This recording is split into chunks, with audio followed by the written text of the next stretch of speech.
নমস্কার। সালটা ছিল 1971। আমি তখন হইনি।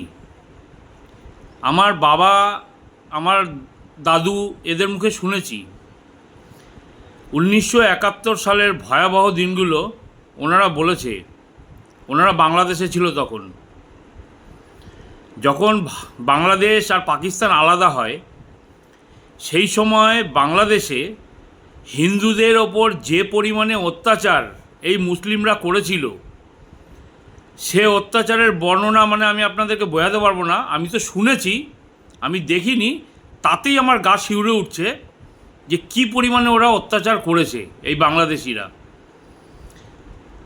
ধন সম্পত্তি তো দেখুন প্রচুর ছিল, এটা আপনারা শুনেছেন যে আমার পুকুর ছিল, আমার গরু ছিল, আমার এই ছিল, ওই ছিল, অনেক কিছু ছিল সম্পত্তি তখন।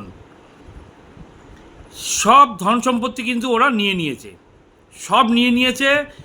আর আমাদের যারা, আমার বাবা, আমার দাদু বা এরকম প্রচুর হিন্দু যারা ছিল, তারা না নিজেদের প্রাণটা কোনো রকমে বাঁচিয়ে ওখান থেকে পালিয়ে আসতে হয়েছিল তাদেরকে ভারতবর্ষে এই বাংলাদেশিদের অত্যাচারে। তারা তাদের ঘরের মহিলাগুলোকে কোনো রকমে আগলে নিয়ে চলে এসেছিল। কেন, কোনো রকমে যদি ওই মহিলা একটা যদি ছুটে যায় বা ওরা যদি রেখে নেয় জবরদস্তি, তাহলে ওই মহিলাটার সাথে কি হবে আপনারাও ভাবতে পারছেন, আইডিয়া করতে পারেন। তো সেই পরিস্থিতির মধ্যে আমাদের বাপ ঠাকুরদাদারা বাংলাদেশ থেকে চলে এসেছিল একটা সময় 1971 সালে। আজকে আপনারা ভাবুন, এই ভারতবর্ষে কত মুসলিম ভাইরা, যারা বাংলাদেশি মুসলিমরা এখানে এসে ছিল, যে আজকে তারা রাজনীতিক চাপে চলে যেতে বাধ্য হচ্ছে। প্রায় 30 লক্ষ বাংলাদেশি, কম করে বলছি, 30 লক্ষ কম করে।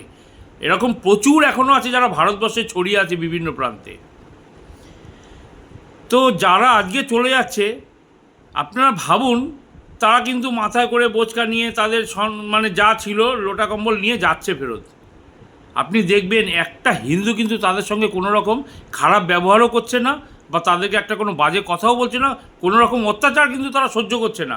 তারা সুন্দরভাবে, ভদ্রভাবে, আরামসে তারা দেশ ছেড়ে চলে যাচ্ছে অন্য দেশে। এটাই হচ্ছে হিন্দু আর মুসলিমের মধ্যে তফাৎ। এটা আমি আপনাদেরকে এই জন্যই বললাম যে আপনারা জাস্ট একটু ইমাজিন করুন যে আমরা কিভাবে এসেছিলাম আর ওরা কিভাবে চলে যাচ্ছে ফেরত। ভালো থাকবেন সবাই। জয় শ্রীরাম।